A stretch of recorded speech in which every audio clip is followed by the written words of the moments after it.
आज जीत और जाति का। हम्म? क्या क्या लिखा? राजनीति में जातीयता, सांप्रदायिकता, तो सांप्रदायिकता भी लिख दी। अपराधीकरण ले लो, इसी में एक ही में चलने दो।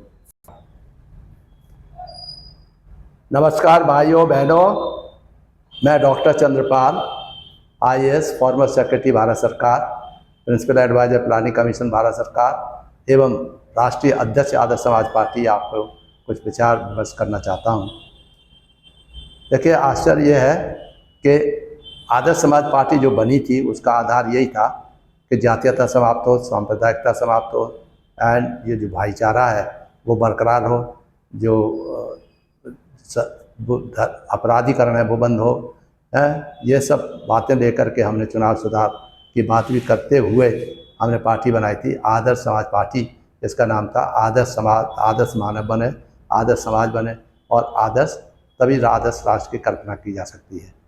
जियो जीने दो एंड आपका जो जियो जीने दो और मानव मानव एक समान, सर्वधर्म सद्भाव, सर्वजात संभाव हमारे मुख्य उद्देश्य हैं। और सबकी भागीदारी, सबका साथ सबका विकास के साथ साथ सबकी भागीदारी, हर चीज़ में भागीदारी ये सुनिश्चित हो, यही बाबा साहब का जो सपना रहा है उसके अनुसार हमारी पार्टी बनी थी। अब आप देखोगे कि जितने भी वो हैं उसमें इसी तरह से कि जातीयता ये देखा गया मेरे अपने अनुभव में। सर्विस में तो था ही, वहाँ पर भी बड़ी इस टेक्निकली वहाँ पर भी जात के आधार पर करेक्टर रोल लिखना, प्रमोशन करना, फिर ट्रांसफर पोस्टिंग करना, अच्छे पद और ख़राब पद देना, ये सारे जीवन भर देखा है, भोगा है और समझा है। वहाँ तो जात कंटिन्यूस प्ले करती है, मगर उसके बाद जातीयता जो सबसे बड़ी चीज़ है, कहीं ना कहीं बैक ऑफ माइंड में जातीयता होती है। तो इसलिए हर क्षेत्र में आती है, सर्विस में है जातीयता, फिर सामाजिक एकता न हो करके सामाजिक असमानता होती हैं, प्लस उनके अनुसार ही निर्णय लिए जाते हैं।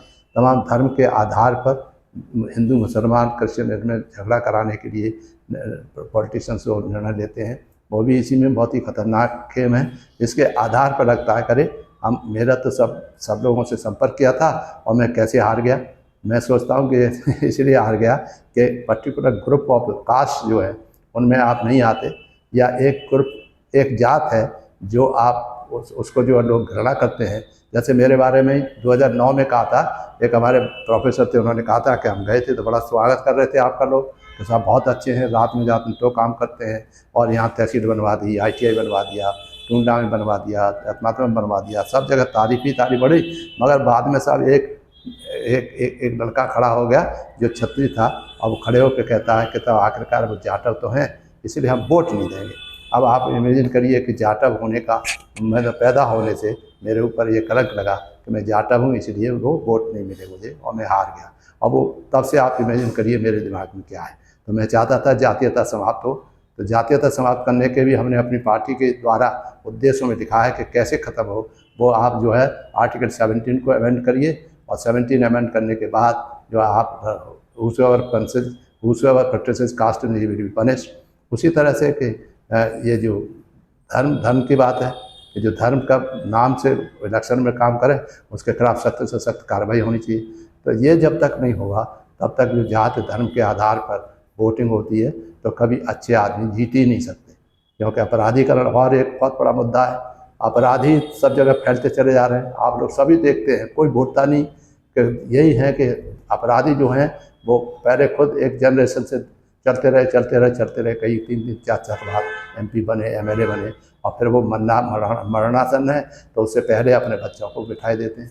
तो ये जो परिवारवाद चल रहा है, अपराधीकरण और परिवारवाद का जो संगम है, उससे देश की स्थिति बहुत खराब है और वो कभी शांत नहीं हो सकता। और कभी आदर्श सपना जो हमने देखा था बाबा साहब डॉक्टर अम्बेडकर के संविधान के आधार पर, भगवान बुद्ध के आधार पर, क्योंकि हम PhD हैं, डीलिट हैं बुद्धिज्म में, तो उस तरह से आप गुंडे क्रिमिनल तो हो नहीं सकते। हम हाथ जोड़ सकते हैं, हाथ सबसे जा सकते हैं अपना सम्मान करके और लोगों को समझा सकते हैं, मगर ये तो है नहीं कि जात को बदला जा सके जैसे ये स्थिति दिखाई दे रही है।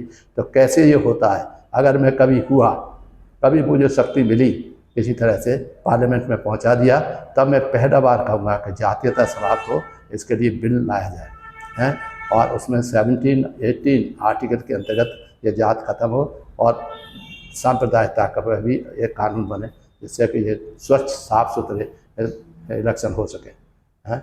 जय भीम, जय भारत।